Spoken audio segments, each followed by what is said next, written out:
Hi class, I thought I would give you a quick audio overview of your rubric for your self-introduction speech.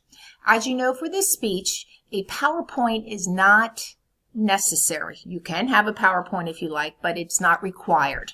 So you have a choice of recording this particular speech right in GoReact and then upload it into GoReact, or if you would like to record it in Screencast-O-Matic and then upload it into GoReact, that's fine. But most students just record this in GoReact. So looking at this speech, it's a 3-minute self-introduction. You want to be sure that when you are practicing that you are within that 3-minute range. You don't want a 5-minute speech, you don't want a 2-minute speech, but anything around 3 minutes will work. As you can see, you'll follow the structure of a speech with an introduction, body, and conclusion. As you can see here on the screen, that will be the structure of all your forthcoming speeches, but we're just getting started now with this short speech where in your introduction, the elements I would like you to include is your attention getter. Very important to start with some type of spin to start your speech, your self-introduction speech. I've given you some suggestions, perhaps a rhetorical question or questions, or a unique story about yourself, or a way just to 3 adjectives that describe who you are. So rhetorical question, you could say something, maybe you are a skydiver, and you could say something like, have you ever met someone who loves to go skydiving? Well, today I have the pleasure to introduce myself to you, the class. Be sure that you offer your full name in that introduction of the beginning of your introduction so we know who you are, and also it's just one of the elements of self-introductions. Body, go into the body of your self-introduction. There's 2 ways you can do this. You could chronologically tell us who you are. Chronologically, start from the beginning, tell us a little bit about yourself in the middle, and then what you foresee in the future. So you start with your roots, where you were born, where you went to high school, some of your hobbies, why you are at Hack, what you're doing at Hack, your major, and then perhaps what you foresee yourself in the future. So chronologically your life.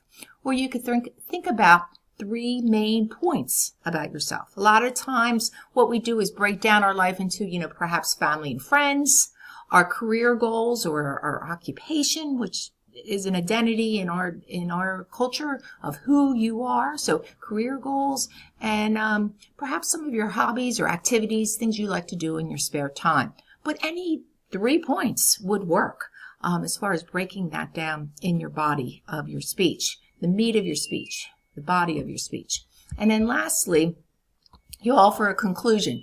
So very important here when you're offering an introduction that you transition into that conclusion. Give us that verbal signal in conclusion, as you can see, in summary, whatever it is, to tell your audience that, okay, we are now concluding this speech. Provide a summary, a couple of points of what you spoke about in your body. I'll repeat that. Provide a summary, couple of points that you spoke about in your body. A couple points that you just want to pull out to help us remember at the end of your speech, and then conclude the ending of your self-introduction. I do want to mention that when folks speak, or when you're listening to a speaker, we as an audience generally remember the very beginning or the very end. That impact of that attention getter and the information that you sum up in your conclusion. So it's real important that you have key information in both areas along with the body of your speech. The way the grading will work, for this speech is that I'll grade you out of 50 points. I'll be listening for your attention getter, okay, your very beginning, the first thing that you say in your introduction that you provided, your full name, and then you offer a pathway into your body of your speech, the body of your speech, the information you're sharing, and conclusion. I'm just getting over a cold. Your conclusion of transition, summary, and then hitting home in your conclusion. Your delivery. Okay, so look at the criteria as far as how you want to deliver this speech. Be sure that your camera is set up correctly, that we see you at eye level, that you're providing eye contact as if there's a full audience in your presence. So, think about when you deliver a speech in a classroom. That's what you're trying to simulate here. So, eye contact, you're not dependent on your notes. You're using your note cards with key points, looking at your notes, looking at your key points, and then speaking about those key points. Extemporaneous speaking is what we're trying to achieve here. So that's what we're looking at with your delivery. And then lastly, 3 minutes in time. You do need to have at least 2 people in the audience for this speech. You have 3 major speeches. This is considered this is a required speech of the college, the policy of the college, along with your informative and your persuasive.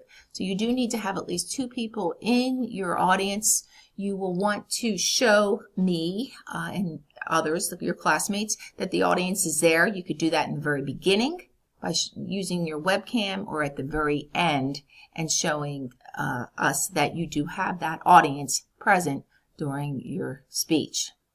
So 50 points, 3 minutes in time. I'm trying to think if there's anything else I want to mention about this particular talk. Otherwise, you want to be sure that you practice and you time yourself.